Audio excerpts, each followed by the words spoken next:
Hello everybody, my name is Joseph Lynch. I'm a freelance football journalist here in Australia, drafted in by the Melbourne Knights for a conversation with Melbourne Knights senior man head coach Ben Cahn because, well, if you are a fan of the Melbourne Knights, it's a good time to be a fan of this club. First ever semi-final in the NPL era, first semi-final since 2013, into the final 8 of the Australian Cup. They won the NSL Cup in 1995, but this is the best ever achievement by the Melbourne Knights in the Australia Cup. Everything is going rather well. And well, Ben, I'll ask, when you came down to the club, when you were sitting down pre-season trying to figure out, all right, what are we going to achieve during the 2023 campaign? Was it this? Have you surpassed expectations? Have you met them yet? What were you thinking? I think first and foremost, the first job was to make finals. I think that was the big one. I think 2015 was the last time the club played in the NPL finals, and for us, I think we were going to mark success by did we make finals or not. Having got there and being where we are at this stage, look, we want the run and we want the dream to continue in the NPL and of course in the Australia Cup. And I think we've ticked the boxes we want to tick, but now we're here. We want to keep going. Of course, it's a momentous achievement as well because it's your first season down here with the Knights, first season in Victoria. You obviously had a lot of success in the NPL Queensland with Olympic. I'm going to ask, flashing back, what was the thought process of deciding to upend your life basically and come down to Melbourne to coach the Knights?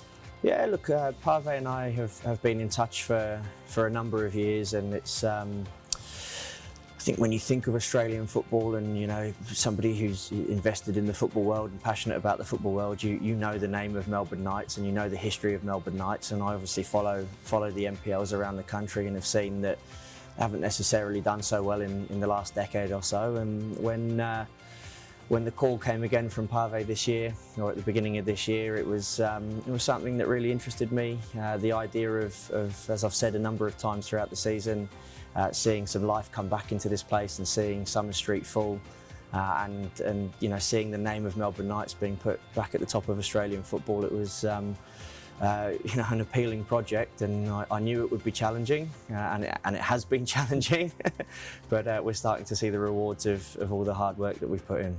Pave Yusuf, of course, the president of this club here at Melbourne Knights. And was there anything special this year? Like, if he's been in touch with you for a while, was there anything that changed this time around, or did he just wear you down?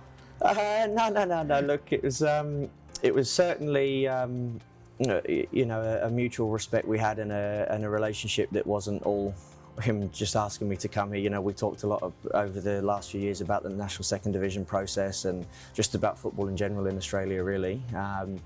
And I think the big difference for me at the end of 2022 was 5 years at Olympic was a long time. I loved my time at Olympic and I loved the people there, and had an unbelievable time and one of the best times of my life. But 5 years at any football club is a long time, and it was time for me to have a new challenge, time for Olympic to probably hear a new voice as well, for that group of players to hear a new voice. And yeah, I wanted something different, and I didn't want to be in Queensland coaching against Olympic at that point, and this seemed like a really great project to get stuck into and to try and turn Melbourne Knights around. Because you mentioned following the club and knowing the name and the history. When you're walking through the doors here at Summer Street for the first time, what did you know about the club, its history, its important role that it plays in the community here? And I guess, did that carry an added level of expectation and weight on your shoulders knowing that exists? Yeah, I think that, if you go back to the NSL days and you've got your clubs like South Melbourne and Melbourne Knights, and talking history in football in Australia doesn't exist without those names. But those types of clubs have been through a difficult time since the introduction of the A-League and the disbanding of the NSL. And it's always intrigued me that they've survived and kept going. And I know the club has ambitions to return to the national stage, whether that be in a national second division capacity or an A-League and promotion relegation capacity somewhere down the track.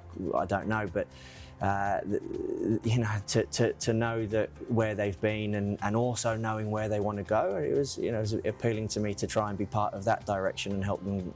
We know the history, but to try and be part of the future. I'll ask you about the football in a second and how you go about implementing your philosophy, but like, what is the process involved in coming down? Obviously, you've got a young family. Congratulations, you've got a second child very imminently on the way. Very. But like, what's it like coming down here, getting settled, and integrating yourself into this Knights community? Yeah, not easy. Moving interstate in any industry and in any life is difficult. My wife Kendall is fantastic and is on board with the journey and is great. And our young son River is a bit too young to understand what's going on. But it's been challenging for the family. We've had to move everything we own down here and had to find somewhere to live, and all the challenges that come with building a new community. In terms of being welcomed into the club, look, it's a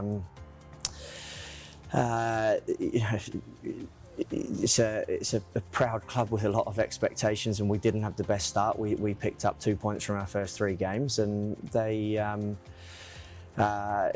of course, when you're at a club with the expectations that Melbourne Knights has, that it can become difficult. And I guess there were some question marks. Why do they keep passing the ball? Why do they keep playing out from the back? How are we going to score goals? When are we going to win some games? And I remember some social media comments around going to be in a relegation scrap and these types of things. And that was difficult for me on a personal level, difficult for my family as well.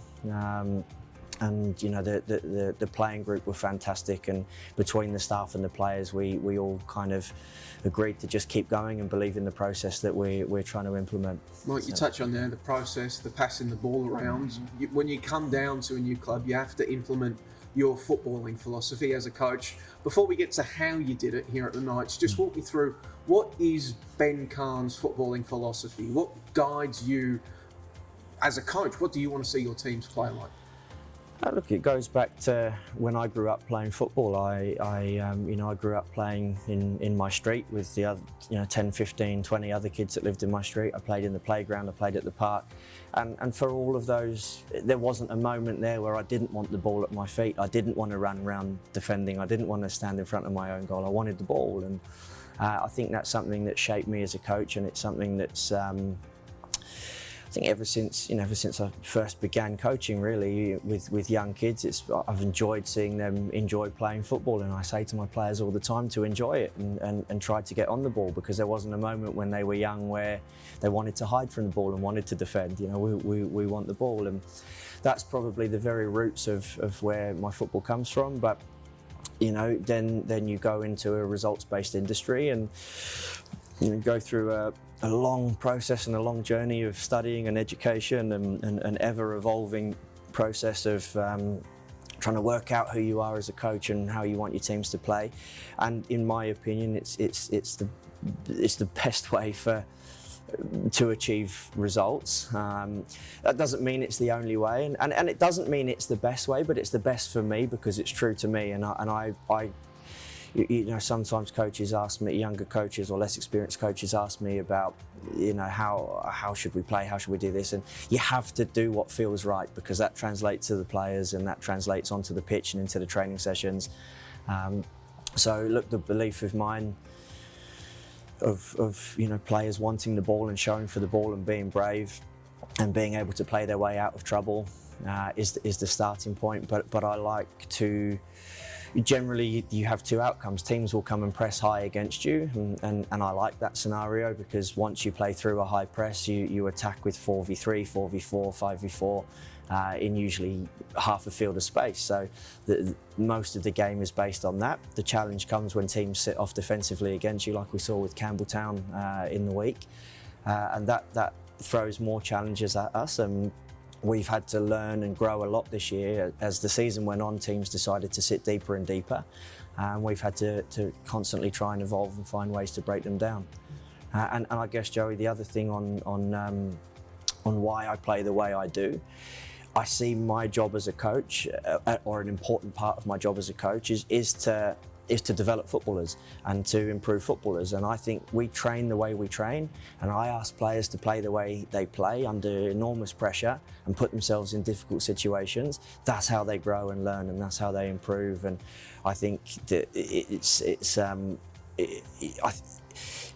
there are other ways of winning football games, but I don't think there are many other ways of truly developing, really intelligent and technical footballers.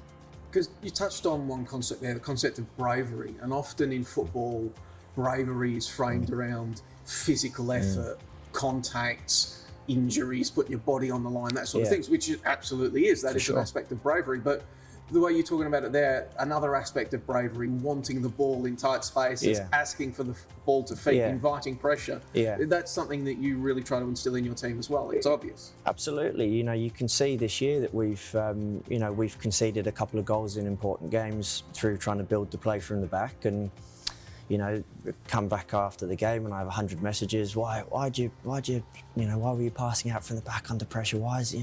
But what people don't see is that teams throughout the league, including us, have conceded goals this year from a long goal kick where it comes straight back with a header and the second ball goes in behind and you concede. So there is no perfect formula to not conceding goals, and I want players to draw pressure and be able to play beyond the pressure that comes, and to do that they have to be incredibly brave. And I've got so much respect for these boys that in such a short period of time, quite a short pre-season, straight into the thick of it, put themselves on the line, put their reputations on the line, and turn up every week. And despite costing us a couple of goals here and there through the season, they still try and play their way through pressure. I'll ask you twofold. Who were some of your influences when it comes to coaching and developing your philosophy in a real tangible sense, like an actual, all right, here's my philosophy and here's how I'll implement it? And also, I did read some articles about how when your own playing journey, you were advised to become a coach at a pretty early phase in that. Is that correct? Yeah, that may have been a nice way of saying you're not good enough to be a footballer. But I'll take it. Yeah. I'll take the advice. But it's a strange question, and I get asked this quite a lot. Who are my sort of idols and mentors? And it's a boring and bland answer, but I don't really have any. I enjoy watching high levels of football.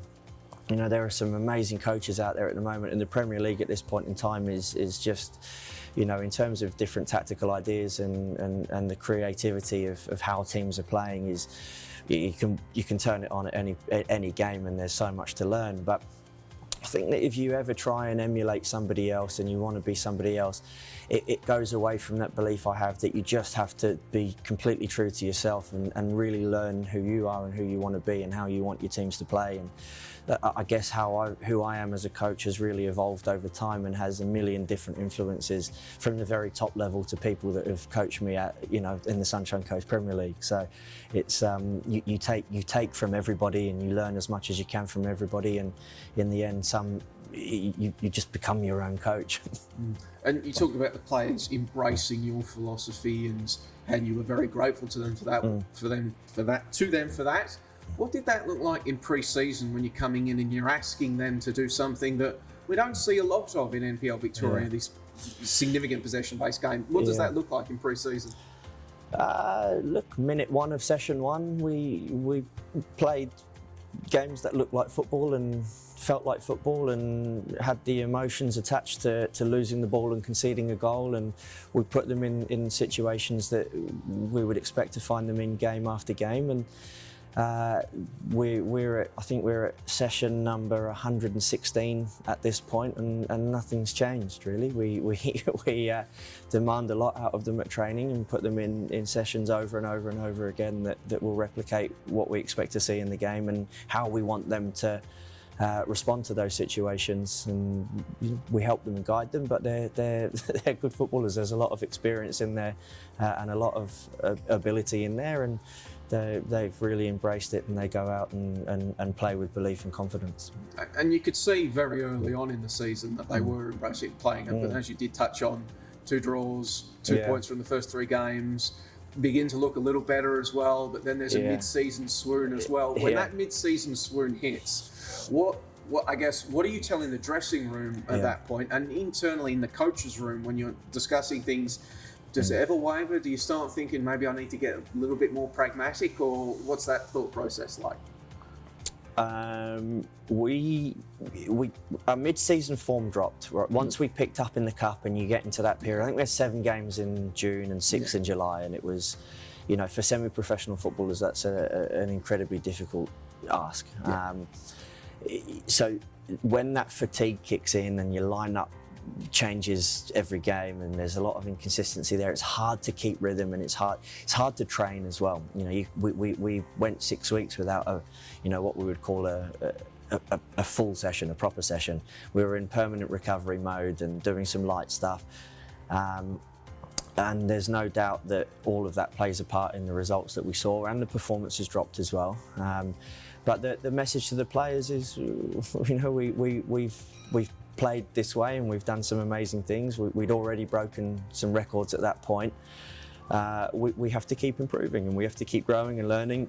And luckily that schedule slowed down for us a bit, and it just was a case of back to the training pitch. And we had a conversation as a group, and it was basically, let's make sure that we're at our best when we train hard and we work hard and we all try and grow and learn. And we went through that process, and we're starting to see the rewards now.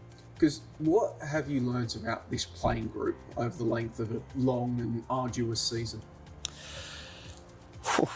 Look, it's always challenging when it's a completely new group. I think we signed 12 new players in the off-season, and to be honest, I thought the implementation of the way we wanted to play might take a little bit longer than it did. We played a game at Dandy City in pre-season. I think it was our second or third pre-season game, and the level they pressed really well, and the level of build-up and was outstanding. And I thought, okay, we've got a good group here.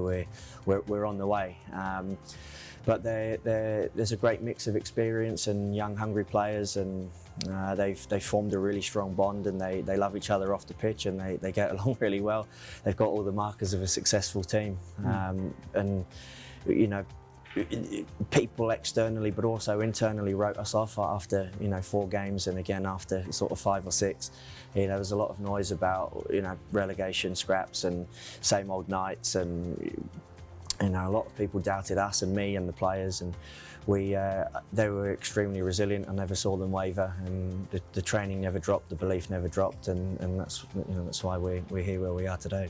And what have you learnt about yourself as a coach throughout this new experience down here in Victoria after 5 years in Queensland? New opponents, new pitches, new players. What have you learnt? Well, that was part of the challenge. Was I'd been at Olympic a long time. 5 years is a long time, and I needed to put myself in front of a new group of players, and in front of a new group of fans, and a new football club and a new league, and needed to learn. I know how I want to play. I know what I can do. I need to know if that's now transferable, and what I have to do to make that more transferable and applicable to any level I go to. And in the course of the season, we've had to overcome some significant challenges, and we've had to go through some really difficult patches. And I've been so thankful to have had my wife with me on the journey, keeping me stable. But yeah, in terms of learning about myself, I'm absolutely sure, if I wasn't before, of how I want to play, and I guess more confident than ever that I have a formula that works, and but it's not a case of copy, paste and repeat. My training sessions as of now contain the same principles, but are completely different to how they were a month ago. And that's the journey, and that's what I don't let myself relax. I keep striving for more, and I keep trying to grow.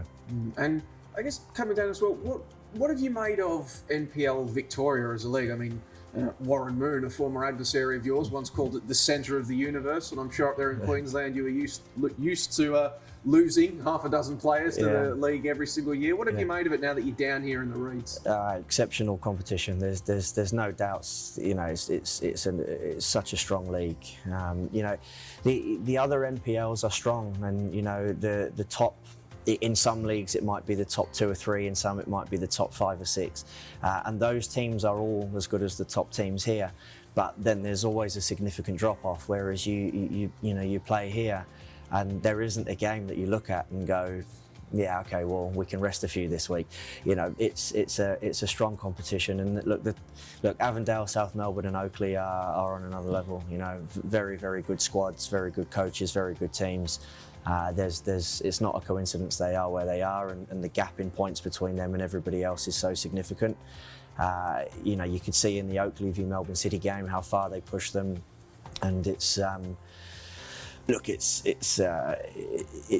very physical competition. It's known for that, and it is, there is a robustness, and there is certainly an experience and a senior mentality, but don't let that take away from the technical level in this league as well. There are some outstanding footballers and some very intelligent footballers, and every week is enjoyable. Enjoyable to watch as a neutral when you're watching the other teams. And every week as a coach is a challenge, and you come up against something different and have to try to find the solutions to win games. Well, you did keep winning games after you had that swoon, but you got through it. You started racking up the wins again, racking up the points, securing finals football for the first time since 2015. New record for goals scored in the NPL era for this club. When things begin to go right in the final third of the season, what's the mood amongst the playing group, the coaching staff, the club as a whole, when you can see, all right, it's coming through, the vision is beginning to become realised?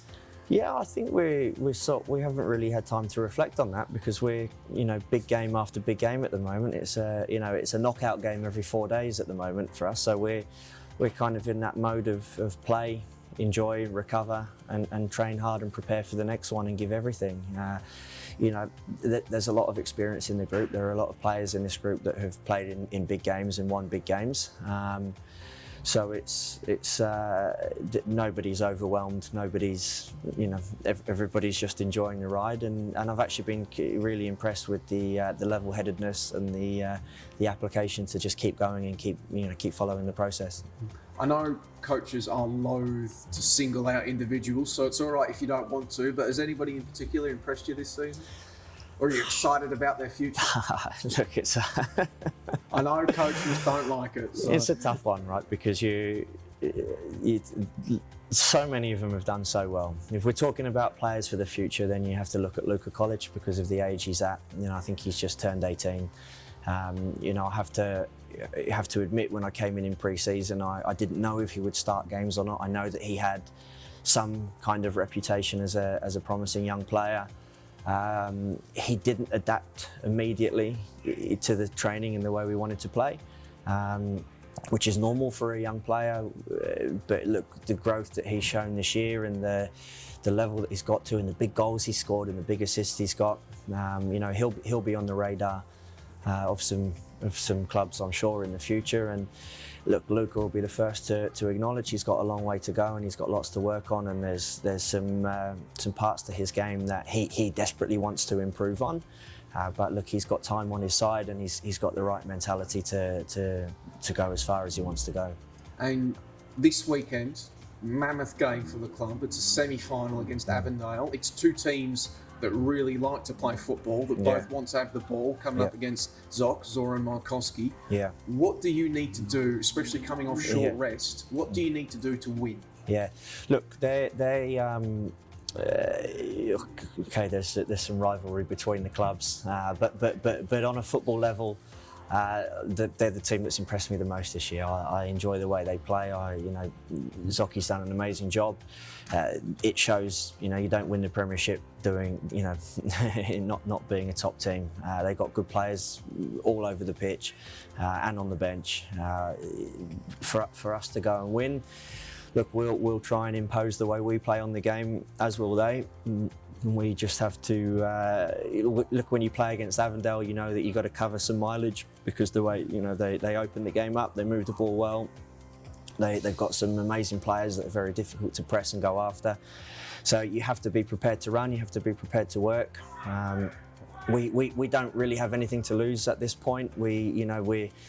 As I said before, it's almost a box ticked. Going in as premiers, there's probably some pressure on them to go on and win the grand final now. But we'll go there, and we have no fear, and we'll put them under immense pressure, and we'll try and make them as uncomfortable as we can. We'll impose the way we want to play on the game, and in recent weeks we've found some tactical tweaks that have worked really well for us. We'll tweak again against Avondale.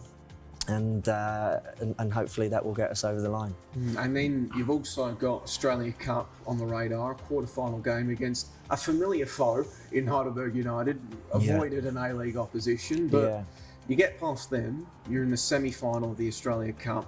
I guess when you're preparing, especially for a familiar foe like Heidelberg, it's not an interstate side, it's not an A-League team. Is it going to be difficult to maybe not look beyond them into the semi-final? Look, we beat Heidelberg here, and then we lost to them a few weeks ago. I mean, it was a strange game. We rested a few players. You know, they had nothing to play for, so it lacked a lot of feeling and intensity. And I think both sort of sets of players just wanted to get it over and done with as quick as possible. So we don't read too much into that. In terms of preparation, look, we know them well. They have some extra rest and recovery period to us, but we've got experience in recent weeks of winning some really big games, and you know it's going to be a big occasion for Victorian football. I'm sure it will be the biggest crowd we've had here this season. We'll be ready. I mean, George Katsakis and Heidelberg, if there was a team in this division, this league that was a cup specialist, it's them. Like, is that the thing? Can you actually be a cup specialist, or can you just be a good team? Look, they're a good team. I think they'll be disappointed with where they ended up in the league season. I think to miss out on finals is probably an underachievement for them. Speaking to a couple of their players in recent weeks, that's I know that they're disappointed with that. They did some really good work in the transfer window, and since the window they've been very strong. They've put a really good run together. They have a glowing cup history, but on the day it's a game of football and it's two squads, and we'll go in with full belief that we can win the game and go through to the semi. And not getting ahead of ourselves here, I would ask George Katsakis a similar question, but if you did get past Heidelberg and you're in a semi-final, you get an A-League opponent here to Knight Stadium, the semi-final of the Australia Cup. I guess what would that mean to you, to this club, to your vision for what you came down here with, if that was to happen? Yeah, I mean, look, it's as I'm sure George would be as well. I'm quite reluctant to talk about anything beyond that.